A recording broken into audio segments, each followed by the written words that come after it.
Hey guys, Andy here at Pop Culture. I'm getting ready to play some Dungeons and Dragons, but here's the thing, friends. I don't know how. Good thing I've brought along my good friend Dungeons and Brandon's to help me out. Brandon, how you going? Yeah, no, good. And yeah, good thing I'm here because I know a lot about Dungeons and Dragons. Too much, I think, sometimes.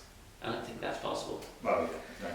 But it's a pretty in-depth game, Brandon, and I think you need to know a lot to know how. So, could you give me the rundown? Dungeons and Dragons, it was invented back in 1997, which was a hell of a long time ago. Thankfully, there's been a lot of iterations since, and they've actually refined the formula quite a bit. The most recent rule set is the 5th edition rule set, which was published by Wizards of the Coast, and it's basically rewritten to be a lot more player-friendly. There was a hell of a lot more rules in the past. Now we actually have to worry about a lot less rules, but a lot better rules.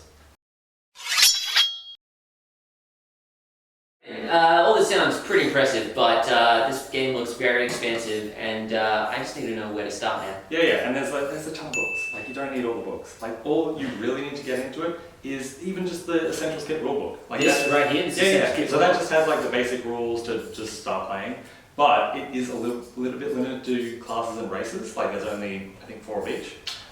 Which is, hey, fine to get started, but I know a lot of people like more choice in their lives. So, Player's Handbook, you've already got expanded races, expanded classes, everything that you kind of need to create cool characters and start getting into the game. And it's got like everything is rules you can use, but you don't have to use.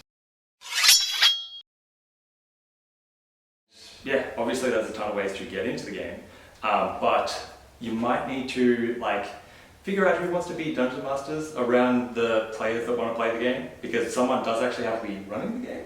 Wait, so someone doesn't get to play? Someone has to actually do work? They have to play, but they have to play like extra amounts. Like, they get more characters to play, but also they have to actually like, you know, narrate all the different characters that the players might want to like interact with, or like, and set up all the different dungeons that they might run into, all that kind of stuff. Just a bunch of NPCs walking around. Yeah, but that's the fun part. You get to make like, players get to make one character or more. It's better to have more characters, backup characters, because they die all the time. But if you want to be a dungeon master, which is my favorite role in the game, you might need a dungeon master's guide, because this has all the handy rules on like how to play. It's got like tons of magic items to give you players. It's got different ways to like build up your world, build up your dungeons, build up your characters that the players might run into.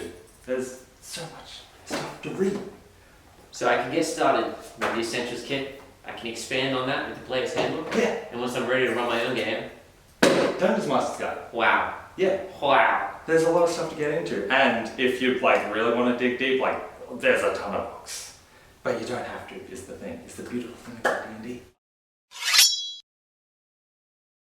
Alright, so I've got my books. I've got some rules. Yeah. What do I do next? Well, you might need some players first. Gotta get some friends. Yeah. Goldilocks Zone for me, personally, is 4 players to 1 DM. But you can like have more players, you can have less players. You're always going to have one dungeon master, because it gets a little bit awkward if everyone's just kind of playing and nobody's leading the game. But yeah, it's really up to you, have it how many players you want to be. 2 and 1. Yeah. 1 even. 1 even.